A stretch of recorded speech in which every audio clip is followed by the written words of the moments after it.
மெய்ப்பொருள் காண்பது அறிவு. நம்முடைய சப்ஸ்கிரைபர் ஒருத்தர் ஒற்றை தலைவலி பற்றி ஒரு வீடியோ போடுங்கன்னு கேட்டிருந்தார். ஒற்றை தலைவலி அப்படிங்கிறது தலைவலியில் ஒரு வகை.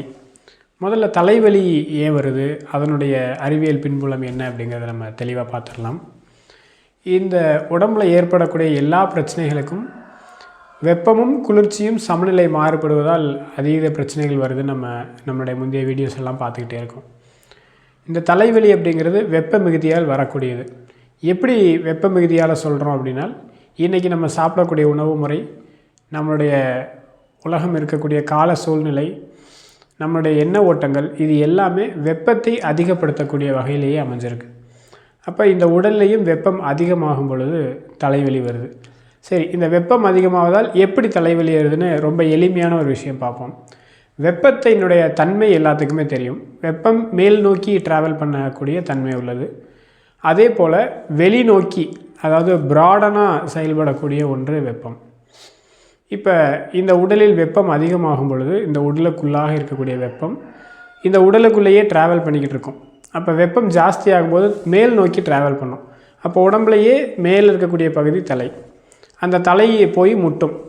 இதுக்கு மேலே எங்கே போகிறது அப்படின்னு அதுக்கு தெரியாது. அப்போ அந்த வெப்பம் ஒரு போராட்டத்துக்கு வரும்போது சரி, தன்னுடைய இன்னொரு பவரான வெளிநோக்கி ட்ராவல் பண்ணக்கூடிய ப்ராடன் ஆகக்கூடிய செயல்பாடை நடத்தும். அப்போ மேலே போய் நின்றுக்கிட்டு விரிவடைய செய்யும். அப்போ உள்ள தலைக்குள்ளே ஒரு விரிவடையும் பொழுது, வெப்பம் விரிவடையும் பொழுது ஒரு விதமான வலியை கொடுக்கும். இந்த வெப்பத்தில் விரிவடையக்கூடிய சூழ்நிலையில் வெப்பத்தினுடைய அளவை பொறுத்து கொதிக்கக்கூடிய அளவு, சுண்டக்கூடிய அளவு, பொங்கக்கூடிய அளவு, இந்த மாதிரியான வெப்ப அளவீடுகள்லாம் இருக்குது. இதில் எந்த மாதிரியான நிலையில் இருக்குது அப்படிங்கிறதை பொறுத்து வலியினுடைய தன்மையும் மாறும். சுருக்குன்னு குத்துற மாதிரி வலிக்குது, இல்லை ஏதோ போட்டு இருக்கிற மாதிரி வலிக்குது, இல்லை ஒரு சம்மட்டி எடுத்து அடிக்கிற மாதிரி வலிக்குது, சிப்புன்னு வலிக்குது. இந்த மாதிரி வலியை டிஸ்கிரைப் பண்ணுறதுக்கு பல்வேறு வார்த்தைகளை பயன்படுத்துகிறாங்க. இதில் ஒரு கேட்டகரி தான் இந்த ஒற்றை தலைவலி அப்படின்னு சொல்லக்கூடியது. ஒற்றை தலைவலி அப்படின்னா பொதுவான தலைவலி எல்லா பக்கமும் வலிக்கும். முன்னாடி இது ஃபுல்லாக வலிக்குது, இல்லை பின்னாடி வலிக்குது, உச்சந்தலை வலிக்குது, இந்த மாதிரிலாம் இருக்கும். அதில் ஒரு குறிப்பிட்ட பகுதி ஒரு பக்கமாக, அதாவது இந்த பொட்டுக்குழியில் இல்லை இதர் லெஃப்ட் ஆர் ரைட், இந்த மாதிரி ஏதோ ஒரு பக்கத்தில் வலிக்கக்கூடிய தலைவலியை நம்ம ஒற்றை தலைவலி அப்படின்னு சொல்கிறோம். அது மாறியும் வரும். ஒரு சிலருக்கு ஆரம்பத்திலேருந்தே ஒரே பகுதியில் வலி வந்துக்கிட்டே இருக்கும். அது தாங்க முடியாத அளவுக்கும் போகும்.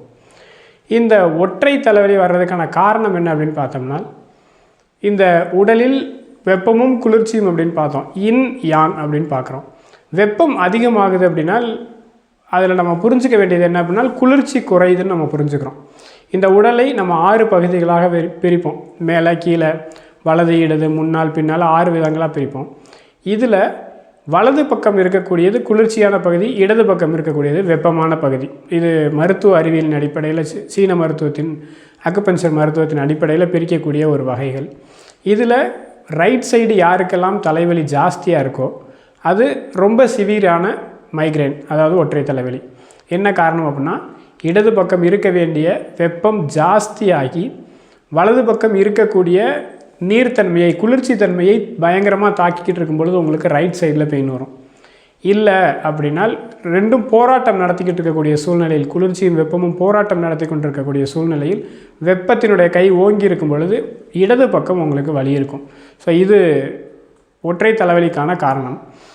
வெப்பம் மிகுதியால் எல்லா நோய்களும் வருது நம்ம பார்த்துட்டோம்.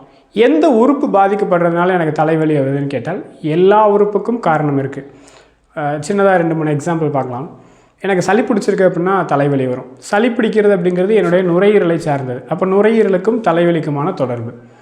பசிக்குது, என்னால் சாப்பிட முடியல, அதாவது நான் ஏதோ வேலையாக இருக்கிறேன், என்னால் குறிப்பிட்ட நேரத்தில் பசிக்கிற நேரத்தில் சாப்பிட முடியாத பட்சத்தில் எனக்கு வயிற்றில் ஆசிட் அதிகமாக சுரந்து வெயிட் பண்ணிக்கிட்டு இருக்க ஆசிட் அப்படிங்கிறது வெப்பத்தை தரக்கூடியது. அப்போ ஒரு தலைவலி வரும். சரி, நல்லா சாப்பிட்டுட்டேன், கீரை சாப்பிட்ருக்கேன், நான்வெஜ் சாப்பிட்ருக்கேன், ஜூஸ் குடிச்சிருக்கேன், இந்த மாதிரி பல வகையான உணவுகள் நான் சாப்பிட்ருக்கேன், வயிற்றில் ஜீரணமாகாமல் இருக்குது, குடலில் ஜீரணமாகாமல் இருக்குது அப்படின்னாலும் தலைவலி வரும். அப்போ வயிற்றுனால் வரக்கூடிய தலைவலி ஒன்று இருக்குது. இது நைட்டு தூங்கலை எனக்கு, இல்லை நான் வெயிலே ரொம்ப நேரம் இருந்தேன், இதனால் வரக்கூடிய தலைவலி இருக்குது.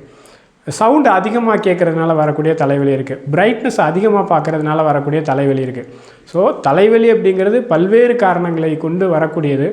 சாதாரணமாக நம்ம ஒரு மாத்திரையை வாங்கி பெயின் கில்லரை வாங்கி போட்டு அந்த தலைவலியை மறத்து போக வைக்கிறோமே தவிர தலைவலி சரியாகிறது கிடையாது. இதை தான் வள்ளுவர் நோய் நாடி நோய் முதல் நாடி அப்படின்னு சொல்லியிருப்பார். அந்த குறளை பற்றின விளக்கமான ஒரு வீடியோ நம்ம அடுத்த இதில் பார்க்கலாம். ஸோ ஒற்றை தலைவலி அப்படிங்கிறதுக்கான காரணம் இதுதான். பல்வேறு நோய்களும் வர்றதுக்கான காரணம் வெப்ப மிகுதி, குளிர்ச்சி மிகுதி, இதனுடைய இம்பேலன்ஸ் தான் காரணம் அப்படிங்கிறத நம்ம இந்த வீடியோவில் தெரிஞ்சுக்கிட்டோம். இந்த வெப்பத்தை சரி பண்ணுறதுக்கான வழி என்ன அப்படின்னு கேட்டால் எல்லாமே நம்மளுடைய உணவு முறையில் தான் அடங்கியிருக்கு. நம்மளுடைய உணவை சரி பண்ணிட்டோம் அப்படின்னா உடலை சரி பண்ணிட முடியும். உடலை சரி பண்ணிட்டோம்னா உளவியலை சரி பண்ணிட முடியும். இந்த உலகத்தில் வெயிலை குறைச்சி வைக்கிறதோ இல்லை மழையை அதிகரிக்க வைக்கிறதோ, பனியை, குளிரை, காற்றை, இதெல்லாம் நம்மளால் எதுவுமே பண்ண முடியாது. இது கூட்டமைப்பாக சேர்ந்து பண்ணக்கூடிய ஒரு விஷயம். இந்த தனிப்பட்ட உடலை நான் உணவின் மூலமாக சரி பண்ணிக்கிறதுக்கு முயற்சி பண்ணுங்கள். குளிர்ச்சியான உணவுகள் சாப்பிட்றதுக்கான முயற்சிகள் பண்ணுங்கள். இது மாதிரியான பயனுள்ள தகவல்கள் வேணும்னு நினைக்கிறவங்க நம்மளுடைய சேனலை தொடர்ந்து சப்ஸ்கிரைப் பண்ணி பாருங்கள். நன்றி.